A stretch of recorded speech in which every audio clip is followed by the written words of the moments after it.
నా ప్రియ సహోదరి సహోదరులారా, మీకందరికీ నా ప్రేమపూర్వకమైనటువంటి నమస్కారములు తెలియజేస్తున్నాను.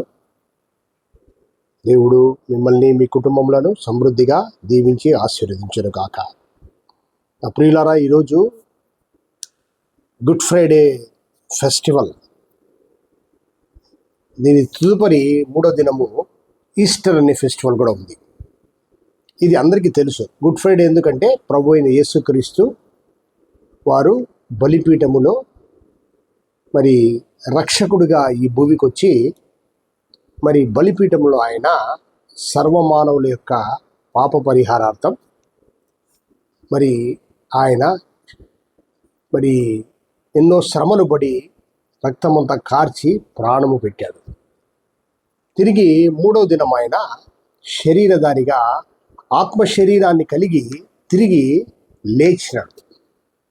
అది ఈస్టర్ అయింది. ఇది హిస్టారిక్ ఫ్యాక్ట్స్. ఇవి దీన్ని ఎవరు కూడా మార్చలేరు. ఇది కట్టుకథలు కాదు. ఒక మనిషి మరణించి తిరిగి లేయడం అనేది చరిత్రలో ఎక్కడా లేదు ఇంతవరకు. కాబట్టి ఈ ఆత్మీయ సంగతులు మీతో నేను కొన్ని పంచుకోవాలా ఈ విషయం కానీ నేను ఇష్టపడుతున్నాను. మరి ముఖ్యంగా ఒక సుమతి శతకంలో ఒక పద్యం ఉంది. ఏమంటే, వినదగునెవ్వరు చెప్పినా వినినంతనే వేగపడక వివరింపదగున్ కనికల్లా నిజము తెలిసిన మనుజుడెపో నీతిపరుడు మహిళో సుమతి. చూడండి, అంటే అర్థం ఏమంటే, ఎవరు చెప్పినా వినాల. ఫస్ట్ వేగిరపడకూడదు, వేగిరపడి నిర్ణయం తీసుకోకూడదు. రెండోది, అందులో నిజానిజాలు మనము వాస్తవాలు ఏంటి అనేది అనాలిసిస్ చేసి మరి సత్యాన్ని మనము తెలుసుకున్నాక దాన్ని అంగీకరించిన వాడు నీతిపరుడంట. వాడు మహిమలో ఉంటాడంట. ఎంత గొప్ప మాట. ప్రియులారా, ఆత్మీయ గ్రంథాలన్నిట్లో కూడా మంచితనాన్ని బోధించినాయి, కానీ మనుషులే తెలుసుకోవాలా. కాబట్టి ఈరోజు మీకు ఒక అద్భుతమైనటువంటి మాటను అన్ని ఆత్మీయ గ్రంథాలు ప్రబోధిస్తున్నాయి. ఏమంటే, మనిషి దేహము దేవాలయం. మనిషి దేహం దేవాలయం. ఎందుకంటే మనిషి ఆత్మస్వరూపుడైన దేవుని స్వాస్థ్యమైన ఆత్మను కలిగి ఉన్నాడన్నది అన్ని ఆత్మీయ గ్రంథాలు చెప్తున్నాయి. ఇక్కడ ఒక ప్రశ్న వస్తుంది. ఏమంటే, మరి మనిషి దేవుడిలాగా ఉండాలి కదా, ఇంత చెడుతనం చేత ఈ శరీరం ఎందుకు పరిపాలించబడుతుంది? ఈ శరీరంతోనే కదా ఇంత చెడు చేస్తున్నాడు. అవి ఎక్కడి నుంచి వస్తుంది? లోపల నుంచి. అబద్ధము, మోసము, అన్యాయము, అక్రమము, గర్వము, ధనాపేక్ష. అన్నిటికన్నా ముఖ్యం. సమస్త కీడులకు మూలము ధనాపేక్ష అని పరిశుద్ధ గ్రంథం చెప్తాను. ఇంకొకటి అయితే, ప్రభు అయిన యేసుక్రీస్తు ఈ భూమి మీద ఆయన జీవించినప్పుడు ధనానికి సిరికి మనిషి దాసుడుగా ఉండలేడని చెప్పినాడు. ఒక్కటే ఆప్షన్, నువ్వు ధనం అంటే దేవుడే లేడు, దేవుడు అంటే ధనం లేదు. మరి ఈరోజు మనిషి అన్న వాళ్ళలో ఏమేమి ఉన్నాయంటే, ఒకటి మనకు శరీరం కనిపిస్తుంది, ఇది కనిపించేది. రెండోది వినిపిస్తుంది, మాట శ్వాస, అది ఆత్మ. క్రియ చేసేది ఒకటి ఉంది, జ్ఞానం, అదే మనస్సు. ఈ మూడు ఉన్నాయి. ఈ మూడిట్లో మనిషి ఎక్కడ రెక్టిఫై కావాలా అన్నది ఒక ప్రశ్న. మరి ఈ ప్రశ్న మనము జస్ట్ డిబేట్లో పెట్టినప్పుడు, మరి మనిషి ఎందుకు ఇట్లా చెడు చేస్తున్నాడంటే రకరకాలైనటువంటి రీజన్స్ చెప్తున్నారు వాళ్ళ అభిప్రాయాన్ని బట్టి. అది వేరే విషయం. దానికి ఒక బేస్ ఉండాలా. ఎవడి అభిప్రాయం వాడు చెప్పచ్చు, కానీ దానికి ఒక బేస్ ఉండాలి. ఈరోజు నేను ఒక బేస్తోనే మీతో మాట్లాడాలనుకుంటున్నాను. చూడండి, ఉపనిషత్తుల్లో ఒక మంచి అద్భుతమైనటువంటి శ్లోకం ఉంది.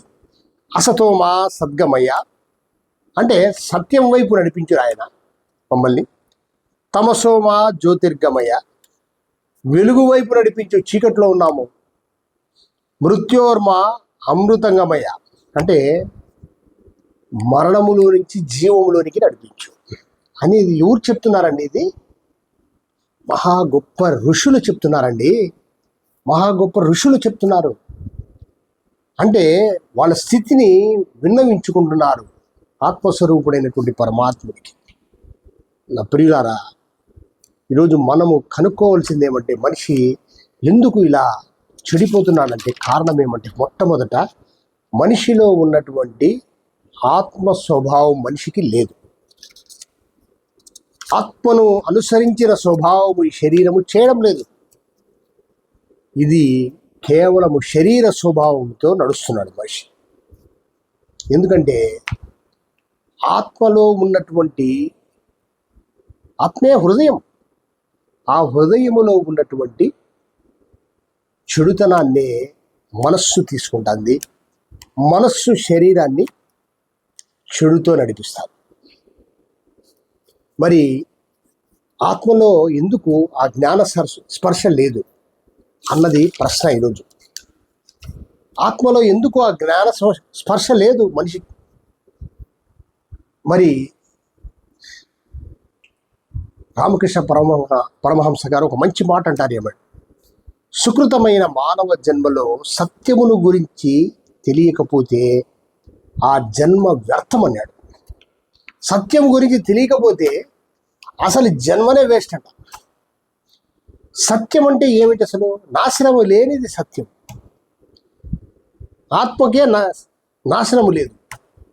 ఇది సర్వ ఆత్మీయ గ్రంథాలు చెప్పే అద్భుతమైన మాట. ఆత్మకు నాశనం లేదు. కాబట్టి ఆత్మనే సత్యం. ఆ సత్యమే మనిషికి జీవం. ఆ జీవమే మనిషికి వెలుగు. ఎప్పుడైతే దైవ స్పర్శ ఆ జీవము మన ఆత్మలో లేదో మనిషి ఈరోజు మరణంలో ఉన్నాడు. ఆ మరణములో ఉన్న మనిషి చీకట్లో ఉన్నాడు. ఈరోజు ఇలాంటి ఆత్మను కలిగిన మనిషి శరీర స్వభావంతో ఫలిస్తూ లోకములో మరి తనను తాను భ్రమపరుచుకుంటూ దాన ధర్మాలు ఇంకా ఏదో చేసుకుంటూ, కానీ అక్రమమైన మార్గంలో జీవిస్తూ చెడుతనంలో ఈ శరీరం అన్న దేవాలయాన్ని పాడు చేసుకుంటూ దాన ధర్మాలు చేసేది, ఇంకా ఏదైనా సాంఘికమైనటువంటి సేవలు చేసి పుణ్యకార్యాలు అనుకుంటూ తనను తాను మోసపుచ్చుకొని నాశనంలో ఉన్నాడు. ప్రియులరా, ఎందుకు ఈ దుస్థితి మనిషికి వచ్చింది? మొట్టమొదట మీకు ఒక చిన్న అనాలిసిస్. ఆదిలో వాక్కు ద్వారా సమస్తము కలిగింది. వాక్కే సత్యం, దేవుని మాట. మరి మనుషులు సమస్త సృష్టి అయినాక లేటుగా వచ్చారు, లాస్ట్లో వచ్చారనేది చెప్తున్నటువంటి సైన్స్ చెప్తున్న మాటది. ఇద్దరు మనుషుల నుంచే సమస్త మానవులు వచ్చారు. ఓకే. మరి ఒక అబద్ధము ఎప్పుడైతే మనిషి తీసుకున్నాడో, ఒక అబద్ధం తీసుకున్నాడు. అనాలిసిస్ నేను ఎందుకంటే బ్రీఫ్గా చెప్తున్నాను. ఒక అబద్ధాన్ని, ఒక మోసాన్ని మనిషి లోపలికి తీసుకునేప్పుడు మనిషిలో ఆత్మలో జీవాన్ని పోగొట్టుకున్నాడు. మనిషి ఒక శరీర స్వభావం కలిగినటువంటి వాడిగా మారిపోయాడు ఆత్మ స్వభావంలో నుంచి. ఈ శరీర స్వభావంలో నుంచే ఈరోజు సమస్త మానవాళి వస్తుంది. అందుకే మనిషి జన్మతా పాపి అని చెప్పబడతారు. పరిశుద్ధ గ్రంథమైన బైబిల్లో కూడా అది చెప్తారు. నేను గర్భములోనే పాపము చేసిన వాడని అంటున్నాడు. పాపం, చెడుతనం ఎందుకు అట్లా వచ్చింది అంటే ఆ ఆత్మ డిఫెక్టివ్ అండి. ఆ ఆత్మ జీవాన్ని పోగొట్టుకునింది. ఆ జీవాన్ని పోగొట్టుకున్న ఆత్మనే ఈ లోకమంతా ఫలిస్తుంది ఈరోజు మనిషి. అందుకే చిన్నపిల్లలు చూడండి, పుట్టకతో బాగుంటారు. వాళ్ళు ఏం చేస్తారు? 4 ఏళ్ళు వస్తానే ఆటోమేటిక్గా అబద్ధాలు చెప్తూ ఉంటాడు వాడు. ఎలా వస్తుంది వాడికి ఆ బుద్ధి? న్యాచురల్గా వచ్చేస్తుంది. ప్రియులారా, ఇలాంటి స్థితిలో ఫలిస్తున్న మనిషి భూమి మీద పోతున్నాడు. దేవుని సంకల్పం ఏమంటే మనుషులు ఫలించాలా. ఇదంతా ఇక్కడ మీకు క్వశ్చన్ రావచ్చు, ఇదంతా దైవత్వానికి తెలీదా అని. తెలుసు. మనిషి పడిపోతాడు, ఇలా ఫలిస్తాడు, మళ్ళా శ్రేష్టమైనటువంటి ఒక శేషం రావాలా బయటికి అన్నది దైవ సంకల్పం. మరి ఈ పరిస్థితులలో మొదటి నిబంధన ఏమంటే మనస్సాక్షి నిబంధన మనిషికి. ఆ మనస్సాక్షి నిబంధన ప్రకారం మనిషి దేవుని యందు భయభక్తులు కలిగి, పరిశుద్ధత కలిగి, పవిత్రత కలిగి ఈ శరీరాన్ని కాపాడుకుంటూ మరి తన జీవితంలో మరి మోక్ష విశ్రాంతిలోకి వెళ్ళాలి. మీకు ఒక్క విషయం నేను చెప్పలేదు, ఏమంటే మనిషి చెడుతనము అంటే అబద్ధమును తీసుకునేప్పుడు, పాపమును ఎప్పుడైతే తీసుకున్నాడో లోపలికి, చెడుతనం అంటేనే అవిధేయత తీసుకునేప్పుడు మనిషి మరణాన్ని తెచ్చుకున్నాడు. జీవాన్ని పోగొట్టుకునేప్పుడు మరణం వచ్చింది, ఆత్మీయ మరణం వచ్చింది. ఆత్మీయ మరణం చేతనే శరీర మరణం వచ్చింది. సర్వ మానవాళికి అది వచ్చింది, సర్వ సృష్టిలో మరణం వచ్చింది. ఇప్పుడు ఆ మరణాన్ని తీసేయాలంటే జీవం రావాల్సిందే, మళ్ళా జీవం రావాలి. ఇప్పుడు ఇక్కడ ఏమంటే ఒకటి ఆలోచన చేయండి. ఫస్ట్ మనస్సాక్షి నిబంధన కింద ముందుకు సాగుతున్నాడు. నెక్స్ట్ ధర్మశాస్త్ర నిబంధన అనేది వచ్చింది. ఇది తప్పు, ఇది రైట్ అని ప్రతి ఒక్కరు రాసుకున్నారు. అది ఈ ధర్మశాస్త్ర నిబంధన కింద కూడా మనిషి భయభక్తులు కలిగి ఉండాల ఈ నిబంధన అనుసరించి. ఇప్పుడు కూడా గల్ఫ్ ఏరియాల్లో మీరంతా చూడండి, చెయ్యికి చెయ్యి దొంగతనం చేస్తే చెయ్యి నరికేస్తారు. అట్లుంటుంది ధర్మశాస్త్రం. శిక్ష, మనస్సాక్షి, తర్వాత ధర్మశాస్త్రం. ఇది యూదులకు ధర్మశాస్త్రం ఇవ్వబడింది. రెండోది ఇంకా ఇతర మానవాళికి స్ప్రెడ్ అయిపోయినారు. వాళ్ళు కూడా ధర్మశాస్త్రం అంటే ఏం లేదు, మంచిని చెడును రాసుకోవడం, కాన్స్టిట్యూషన్ అది. ఆ పరిస్థితి. ఈ రెండు నిబంధనల్లో మనిషి పరిపూర్ణమైనటువంటి హృదయ శుద్ధిని పొందుకోలేకపోయినాడు, ఆత్మశుద్ధిని. చూడండి, ఎందుకంటే భయపడుతున్నాడు, ఇది చేస్తే తప్పు అని భయపడుతున్నాడు, కానీ లోపల చేయాలని ఉంది. అది జరిగింది ఇక్కడ. కాబట్టి పరిపూర్ణత రాలేదు మనిషికి, పరిపూర్ణమైనటువంటి ఒక పవిత్రతను సాధించుకోలేకపోతున్నాడు. కాబట్టి ఈరోజు కృప అనేది కూడా వచ్చింది. ఎందుకు వచ్చిందంటే ఇది బంధించబడినాడు ధర్మశాస్త్రంలో. ఇప్పుడు 10 ఆజ్ఞలు ఉన్నాయనుకోండి, 10 ఆజ్ఞల్లో 9 చేశాడు, 1 చేయలేకపోయినాడు. చేయకపోతే అయిపోయింది కథ. నిత్యత్వము లేదు, ఇంకా నిత్యత్వం లేదు మనిషికి మరణం తర్వాత. కానీ ఇప్పుడు ఏమంటే అనాది సంకల్పంలో సమయానుకూలంగా కడవరి దినములలో 3వ నిబంధనను మరి దైవత్వం ఓపెన్ చేసింది. ఏమంటే ఆత్మ నిబంధన. ఇది ఆత్మ నిబంధన. జ్ఞాపకం పెట్టుకోండి నేను చెప్తున్న మాటలు. ఆత్మ నిబంధన. ఈ ఆత్మ నిబంధనలో ఏమంటే ఆత్మస్వరూపుడైన దేవుడు, జీవము కలిగినటువంటి వాడు, ఎవ్వరు లేరు మనిషి యొక్క చెడుతనం కోసము ప్రాయశ్చిత్తం చేయాలి. ఎలా చేయాలి? బలి కావాలా, తను తాను బలి పశువుగా మారాలి. కాబట్టి పరమాత్ముడే మనిషి స్వరూపములో ఈ భూమిలో ప్రత్యక్షపరచుకొని తను తాను బలి కార్యము చేయాలి. బలిపీఠము కట్టుకొని ఆ బలిపీఠములో మరణించి తిరిగి 3వ రోజు లేయాల. సో ఈ బలి కార్యము చేత, ఈ బలి కార్యము గురించి విన్నప్పుడు మనిషి ఒక కఠినమైన హృదయం, రాతిగుండ హృదయము కరగాల. ఈ బలి నా కోసం జరిగిందా అన్నది మనకు తెలుస్తుంది. ఎందుకంటే ఏమేమి తప్పులు చేశామో మనకే తెలుసు, ఆ దేవుడు తెలుసు.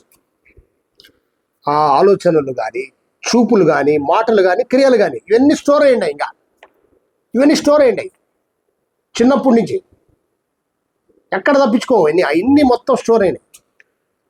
సో ఈ వార్త తెలిసినప్పుడు, ఈ విషయం తెలిసినప్పుడు మన హృదయము, ఆ రాతి గుండె లాంటి హృదయములో ఒక మెత్తని స్వభావం రావాలి. బాగా నష్టాన్ని చేసుకోండి. చేసుకొని ఆ బలిపీఠము దగ్గరికి రావాల్సిందే. వచ్చినప్పుడు ప్రాయశ్చిత్తము జరుగుతుంది. ఆ యొక్క పరమాత్ముడు కార్చిన పరిశుద్ధ రక్తం చేత ప్రాయశ్చిత్తము, ఎక్కడ ప్రాయశ్చిత్తం జరిగిందో ఆ ప్రాయశ్చిత్తము జరిగిన చోట దేవుని యొక్క ఆత్మ మనిషిలోనికి ప్రవేశిస్తుంది. అప్పుడు వెలుగుతాడు మనిషి. అది వెలిగినప్పుడు నూతన సృష్టి అనుభవం వస్తుందండి. ఆత్మ స్వభావములో తిరిగి జన్మిస్తాడు మనిషి. జన్మించి క్రొత్త జన్మ అంటారు దాన్ని. ఆ జన్మ అనుభవంలో లేస్తాడు. చెడుతనాన్ని ప్రాయశ్చిత్తం చేశాడు దేవుడు. దైవము ప్రాయశ్చిత్తం చేసేసింది.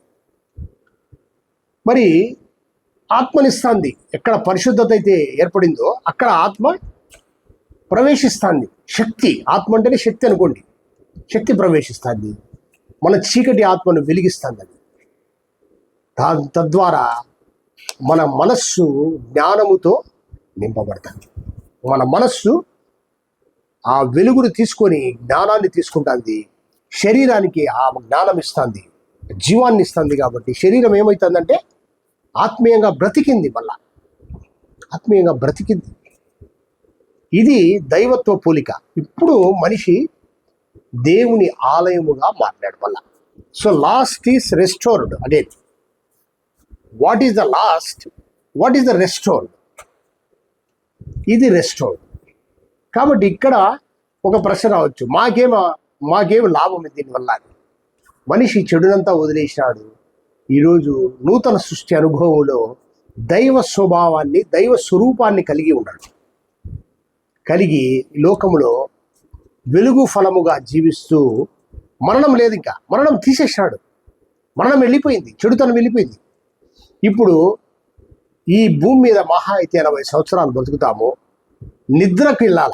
నిద్రకు మరణం పోయి నిద్రకు. మరణం అయితే ఏమవుతుందంటే నాశనానికి వెళ్తుంది. నిద్ర ఈ శరీరం మట్టికి వెళ్ళి నిద్రిస్తుంది. తిరిగి ఒక దినం అది పునరుత్థానం అవుతుంది, తిరిగి లేస్తుంది. యేసుక్రీస్తు ప్రభుల నామములో ఈ దివ్యమైనటువంటి కార్యం జరిగిందండి. యేసు అంటే రక్షకుడు. యేసు అంటే రక్షకుడు. శరీరం, ఆ శరీరము యేసు అన్న నామం, రక్షకుడు అని అర్థం. క్రీస్తు అంటే వేరేది, డివైన్ నేమ్ అది.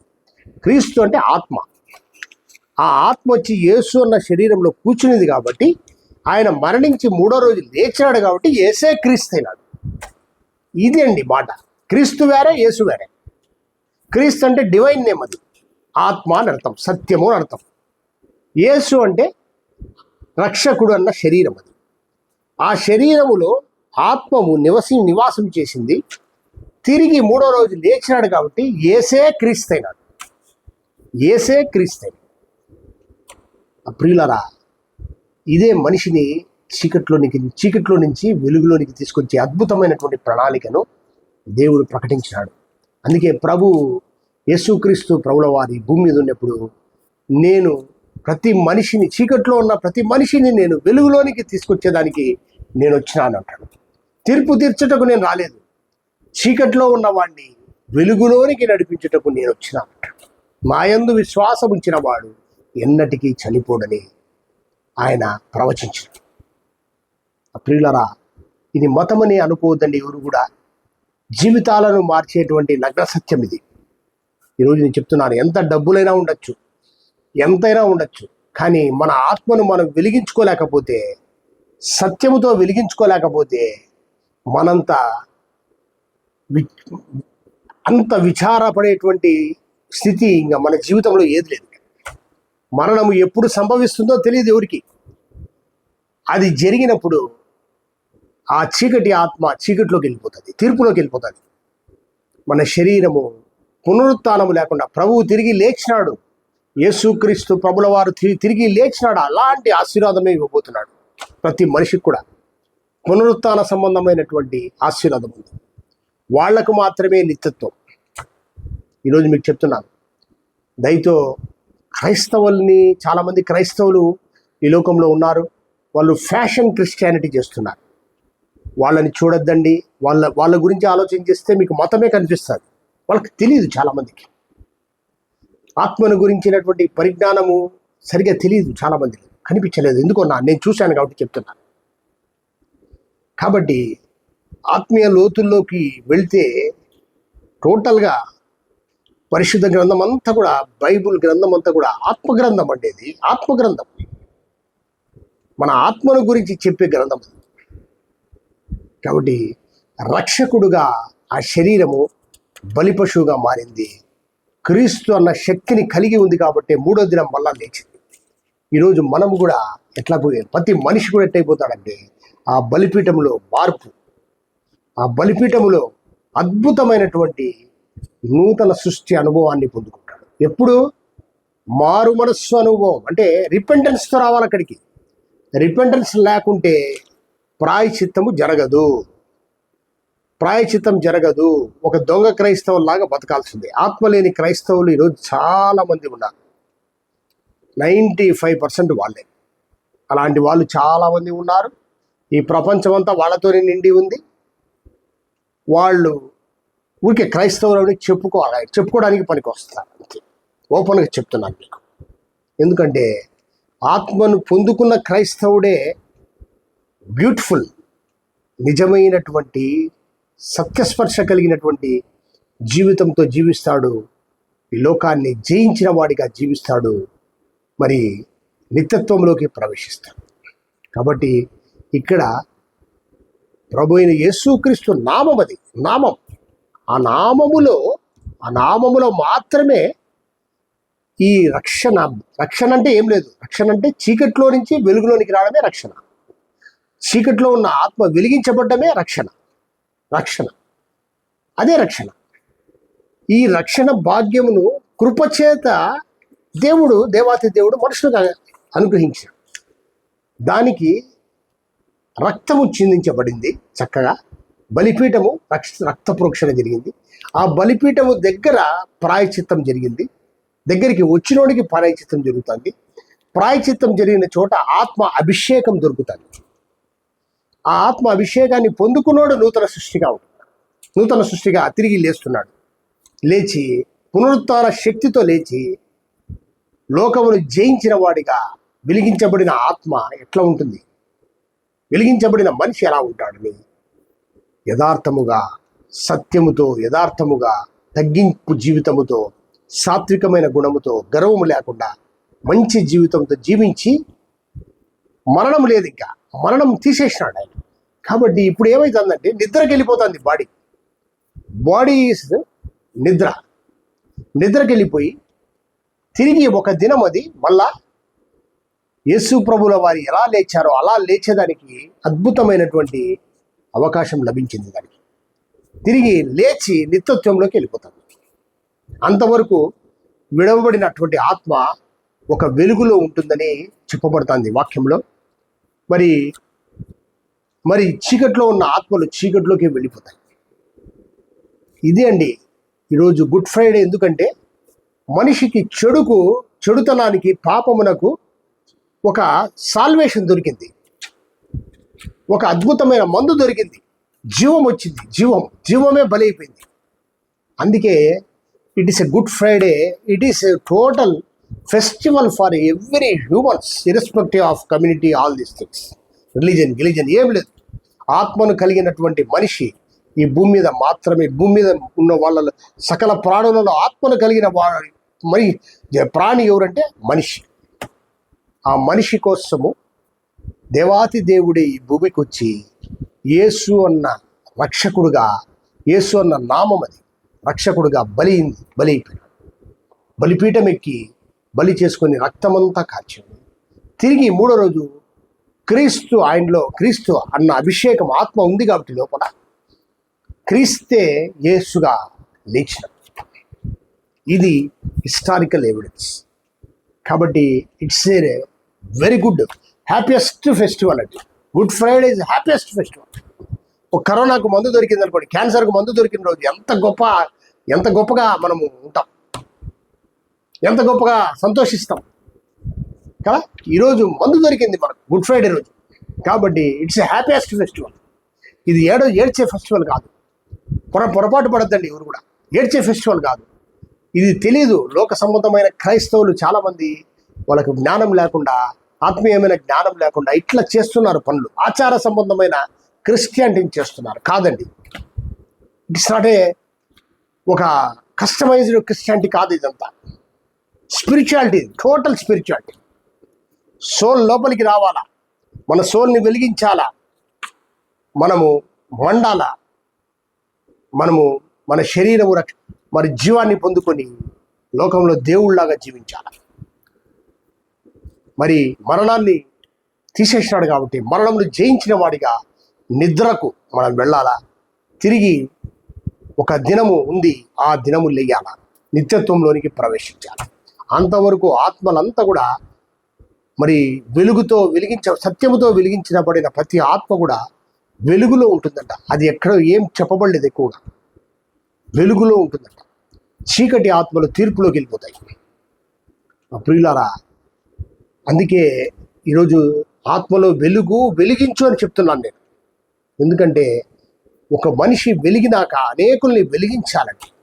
పాపం కదా, ఎంత భయంకరమైన స్థితి. ఒక అజ్ఞానంలో పట్టబడిన వాడు తను ఏదో గొప్పతనం, డబ్బు సంపాదించుకొని ఏదో చేసుకుంటున్నాడు, వాడి ఇష్టానురాజ్యంగా బ్రతుకుతున్నాడు. కానీ మరణించినాక వాడి పరిస్థితి ఏమంటే, ఈరోజు ఆల్రెడీ మరణంలో ఉన్నాడు, వినాశనం అయిపోతాడు. ఈ వినాశనము నుంచి మనుషుల్ని తప్పించేదానికే రక్షకుడుగా పరమాత్ముడే ఈ భూమికి యేసు అన్న నామంలో వచ్చి బలికార్యం చేసినాడు. ఆ బలిపీఠం కట్టుకొని బలిపీఠములో రక్తము కార్చి ప్రాణం పెట్టాడు. పిల్లారా, తిరిగి 3వ దినం ఆయన లేచాడు. కాబట్టి యేసే క్రీస్తైనాడు, క్రీస్తే యేసైనాడు, యేసు క్రీస్తు అయినాడు. నా ప్రియులారా, ఈరోజు నా సాక్ష్యం కూడా మీకు చెప్పాలనుకున్నాను. నేను నా వయసు 62 రన్నింగు. నేను లోక జీవితములో దాదాపు 46 సంవత్సరాలు ఉన్నాను, 45 ఏళ్ళు ఉన్నాను. లోకం అన్ని అలవాట్లు ఉన్నాయి. దేవుడు అంటే నాకు తెలియదు ఏమి. కానీ ఈ సత్యం దర్శించినప్పుడు నన్ను నిజంగా దర్శించిందండి. సత్యం దర్శించినప్పుడు జీవితమే మారింది. నా అలవాట్లన్నీ వదిలేసి ఇప్పటికి 22 సంవత్సరాలు అయిపోయింది. ఈవెన్ నేను కరప్షన్ చేసేవాడిని కాదు, కరప్షన్ కూడా వదిలేశాను. ఆ చెడుదనాన్నంతా వదిలేశాను. 20 సంవత్సరాలు అయిపోయింది. తీసుకోలేదు ఎవరి దగ్గర డబ్బు వద్దని చెప్పేసి నా జీవితాన్ని మార్చుకున్నాను. మరి ఆత్మ స్వభావముతో నేను జీవిస్తున్నాను. శరీర స్వభావం నుంచి మనిషి ఆత్మ స్వభావంలోకి రావాలా. అది రావాలంటే నీకు సత్యం అవసరం. ప్రతి మనిషికి సత్యం అవసరం.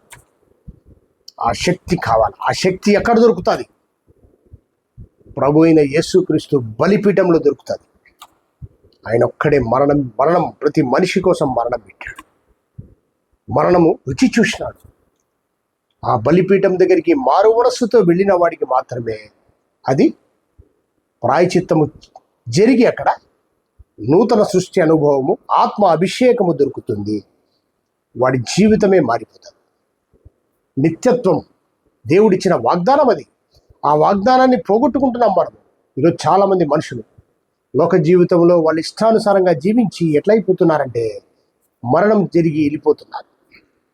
ప్రియులారా, మరి మేమైతే వెలిగించబడినాము కాబట్టి ఆ యొక్క జీవితం ఎంత సంతోషంగా ఉంటుంది, ఎంత ఆనందంగా ఉంటుందని నేనైతే రుచి చూస్తున్నాను.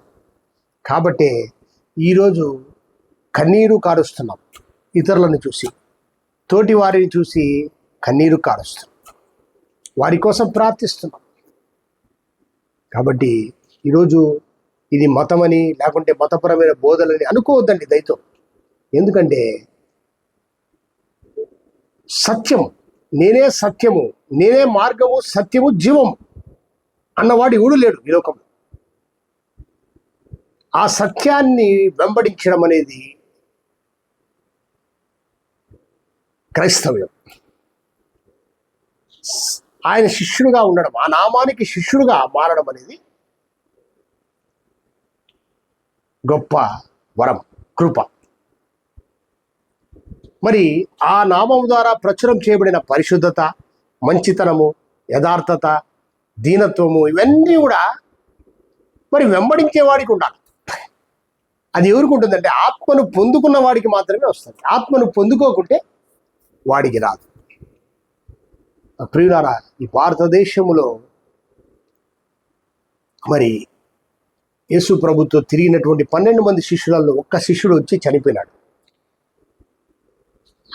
అతను నమ్మలేదు, తిరిగి లేచినాడంట. లేచిన యేసుక్రీస్తును చూచినాకనే ఆయన ఇంత దూరం వచ్చి మరి దేవుని యొక్క ఆత్మసత్యాలు ప్రకటించాడు.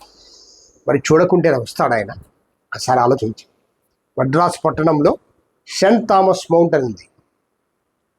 అదొక గ్రేట్ టూరిస్ట్ ప్లేస్. థామస్ కాదు పేరు, అది ఇంగ్లీష్లో రాసుకున్నారు బైబిల్స్లో అంత కన్వర్షను. తోమా ఆయన పేరు. తోమా యేసుక్రీస్తు ప్రభుల వారి వెంట తిరిగిన 12 మంది శిష్యుల్లో తోమా అనే అతను వచ్చాడు. కాబట్టి ఈ దివ్యమైనటువంటి సందేశాన్ని మీకు అందించాలని ఇష్టపడుతున్నాను. ఎందుకంటే మనం తెలుసుకోవాలి ఈరోజు మన జీవితం ఏంటిది. మన సుకృతమైన మానవ జన్మలో సరిగా ఆత్మను గురించి మనం తెలుసుకోలేకపోతే మన జీవితం వ్యర్థమైపోతుంది. నా ప్రియ సహోదరి సహోదరులారా, ఎంత గొప్ప మాటలు రామకృష్ణ పరమహంస గారు చెప్పారు. ఆ సత్యాన్ని గురించి తెలుసుకుందాం. మరి ప్రతి ఒక్క జీవితంలో ఇండివిజువల్గా తీసుకుంటే ప్రతి మనిషి కూడా ఎట్లా ఉన్నాడు చెప్పండి? ఎన్ని పొరపాట్లు చేసి ఉంటాం మనం చిన్నప్పటి నుంచి. మన ఆలోచనలు, చూపులు, మాటలు, క్రియలు, ఎన్ని చెడుతనం ఎంత చేసి ఉంటాం మనం. ఆ చెడుతనానికి అంతా ప్రాయశ్చిత్తం ఎట్లా? ఆ చెడుతనం అంతా మన యొక్క హృదయంలో, ఆత్మలో ముద్రించబడి ఉంది. అందుకే ఆత్మశుద్ధి అంటారు. ఆత్మను శుద్ధి చేసేది ఆత్మ మాత్రమే. ఆ ఆత్మను పొందుకోలేకుండా మనం మరణిస్తే చాలా కష్టమండి. దయతో మీకు అందరికీ చేతులెత్తి నమస్కరిస్తూ చెప్తున్నాను, మీ ఆత్మను గురించి, మీలో ఉన్న ఆత్మను, నాటబడిన ఆత్మను గురించి మీరు ఆలోచన చేయండి. కానీ మనిషి శరీరం చూసుకుంటున్నాడు, శరీరం చూసుకొని మురిసిపోతున్నాడు. అది కరెక్ట్ కాదు. ఎందుకంటే శరీరము అశాశ్వతమైనది. శరీరము అది ఆత్మీయ నేత్రాలు మూయబడినప్పుడు ఇలాంటి జీవితమే ఉంటుందండి. ఏమి రాదు, నీ డబ్బులు ఏమి రాదు. నువ్వు సంపాదించిన డబ్బులు నీ పిల్లలు పెట్టుకుంటారో లేదో తెలీదు. తర్వాత మనల్ని అనుకునే వాళ్ళు లేరు, మన ఫోటో కూడా ఎవరు పెట్టుకోరు. కానీ నీ ఆత్మను, నీ శరీరాన్ని నువ్వు రక్షించుకోలేకపోతే దానంత దౌర్భాగ్యం ఇంకోట్లేదు. ఎందుకంటే నీ ఆత్మ వెలిగించబడకపోతే నీకు శరీరానికి పునరుత్థానం లేదు. తిరిగి లేచే అనుభవం లేదు. ఆ ఆత్మ నిరంతరము వేదనకు వెళ్ళిపోతుంది, తీర్పులోకి వెళ్ళిపోతుంది. ఇలాంటి భయంకరమైనటువంటి ఉగ్రత నుంచి మనుషులందరినీ కాపాడడానికే ఆయన రక్షకుడుగా, శరీరధారిగా ఈ భూమికి వచ్చి బలిపీఠం ఎక్కి రక్తమంతా కార్చి మరి బలైనాడు. తిరిగి 3వ దినం లేచాడు.